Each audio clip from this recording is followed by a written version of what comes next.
the AP Female Athlete of the Year and the first overall pick in the WNBA Draft, Rookie of the Year, and the first rookie to make the first. In just her first season in the WNBA, Caitlin Clarke has garnered accomplishments that take an entire career for many other athletes to amass. And now, a new member of the Indiana Fever coaching staff wants to make sure that she stays hungry and focused.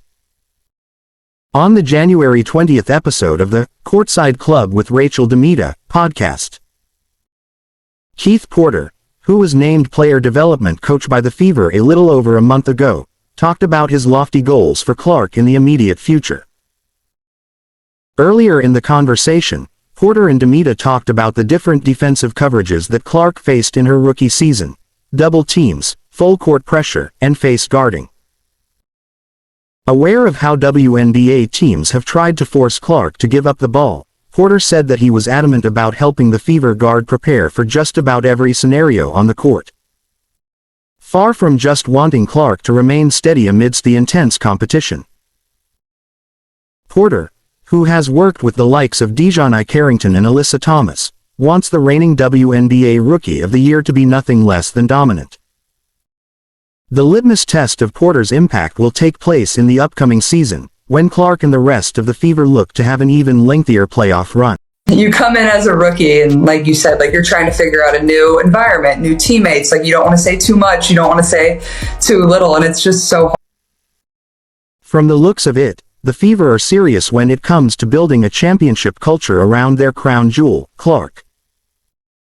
Aside from the recent moves that they've made on the coaching end, including the hires of Porter and new head coach Stephanie White, the Fever organization has also made a huge investment geared at optimal player development.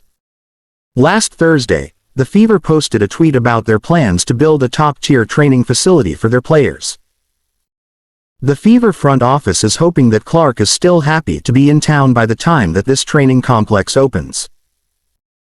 Caitlin Clarke's Indiana Fever teammate Erica Wheeler is a big fan of LSU's sophomore star Michaela Williams. Wheeler expressed her thoughts on the LSU player in a post on her Threads handle. Wheeler praised the sophomore for being an incredible three-point shooter while only being in sophomore year. Michaela Williams has been the talk of the town in the Women's Division I NCAA tournament. The LSU Tigers star is averaging 16.5 points, 4.6 rebounds and 2.8 assists per game at 48.0% shooting from the field and 37.0% three-point shooting percentage. Williams is one of the brightest players on the Tigers lineup and could be a WNBA star when the time comes. It's crazy, like looking back at a year ago today or around this time, like I was just beginning my senior year of college. And obviously, people knew who we were. On Sunday, she delivered an incredible performance against the Florida Gators. Williams scored 22 points, collected 8 rebounds and dished out 2 assists to help secure a dominant 80-63 win for her team. During her time as a college basketball player, Erica Wheeler played for the Rutgers Scarlet Knights. She played 129 games for her alma mater and averaged 8.0 points, 2.5 rebounds and 1.6 assists per game in her career. Wheeler went undrafted in the 2013 WNBA draft, which led her to pursue different options. However, in 2015, she made it to the WNBA after earning a tryout opportunity for the Atlanta Dream. Wheeler could be one of many names to switch teams this offseason. In 2023, the 9-season veteran signed a 2-year, $444,308 deal with the 2012 WNBA champions. That deal is nearing an end and many expect her to leave via trade or free agency. Erica Wheeler was not a starter option for the Fever last season, playing 39 games and averaging 3.6 points, 1.4 rebounds and 1.8 assists per game. Now that the Fever has brought in Stephanie White to take the helm and guide the Caitlin Clarke-led squad to glory in the next season, Wheeler looks set to move on. Just a few months ago, ESPN's Shams Charania reported that Golden State Warriors star Steph Curry and New York Liberty guard Sabrina Ionescu plan to bring their three-point shootout back to 2025 NBA All-Star Weekend in. So like life just changes fast, but that's what makes it fun and cool. And, quickly started a new chapter of my life too, like moving here to Indianapolis. San Francisco. There was a potential caveat, though, as Curry and Ionescu wouldn't be alone. Joining the two would be former Warriors teammate and current Dallas Mavericks star Klay Thompson along with Indiana Fever star Clarke. Kit yourself out head to toe with the best gear from Columbia this ski season. Sources tell me that Curry and Ionescu are continuing discussions on bringing back that shootout, Charania said at the time. There is plans for that, but also potentially including Klay Thompson and Clarke in that competition this year. Since that report, rumors of a potential three-point shootout between the four remained mum. That is, until Reggie Miller appeared to leak the news on Monday night. Did Reggie Miller just leak the All-Star Saturday shootout plans? Sabrina Ionescu and Clarke versus Stephen Curry and Klay Thompson. If so, that would be awesome, especially with the game in the Bay Area. One person said after hearing Miller's comments. Enjoy Black Friday savings on everything from accessories to stylish apparel from these retailers. Clarke, the 2024 WNBA Rookie of the Year. Nailed the second most three-pointers in the league's single-season history with 122 in her rookie season with the Fever en route to being named the league's Rookie of the Year. The NBA's All-Star Weekend kicks off in just under a month, but so far there's been no official word on whether or not Clarke will be participating. The Indiana Fever are coming off an impressive 2024 season, spearheaded by Rookie of the Year Clarke. However, despite their strong campaign, they fell short of their ultimate goal, losing in the first round of the postseason. Now, with the 2025 season set to begin in May and new head coach Stephanie White taking the reins, the team is focused on making the next step forward. Before the season starts, however, free agency is on the horizon. Starting on January 21st, teams can begin negotiating with free agents, although no deals can be signed until February 1st, and the Indiana Fever are expected to lose a key veteran player to free agency.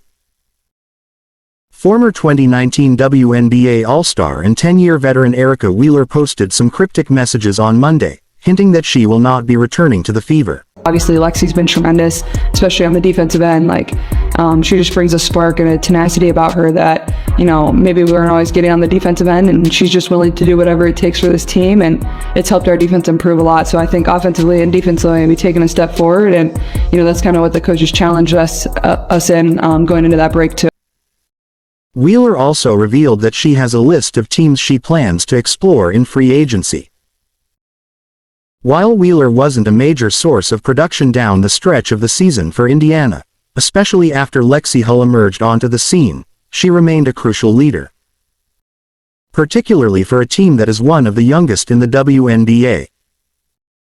On September 16, following a Fever game, Clarke spoke highly of Wheeler's role in her development and the team's growth, highlighting just how vital her presence has been. This makes the news of Wheeler's potential departure a little more gut-wrenching.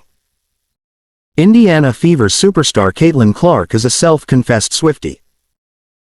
In fact, the reigning WNBA Rookie of the Year watched Taylor Swift's Eras Tour on back-to-back nights during the concert's Indianapolis stop back in November.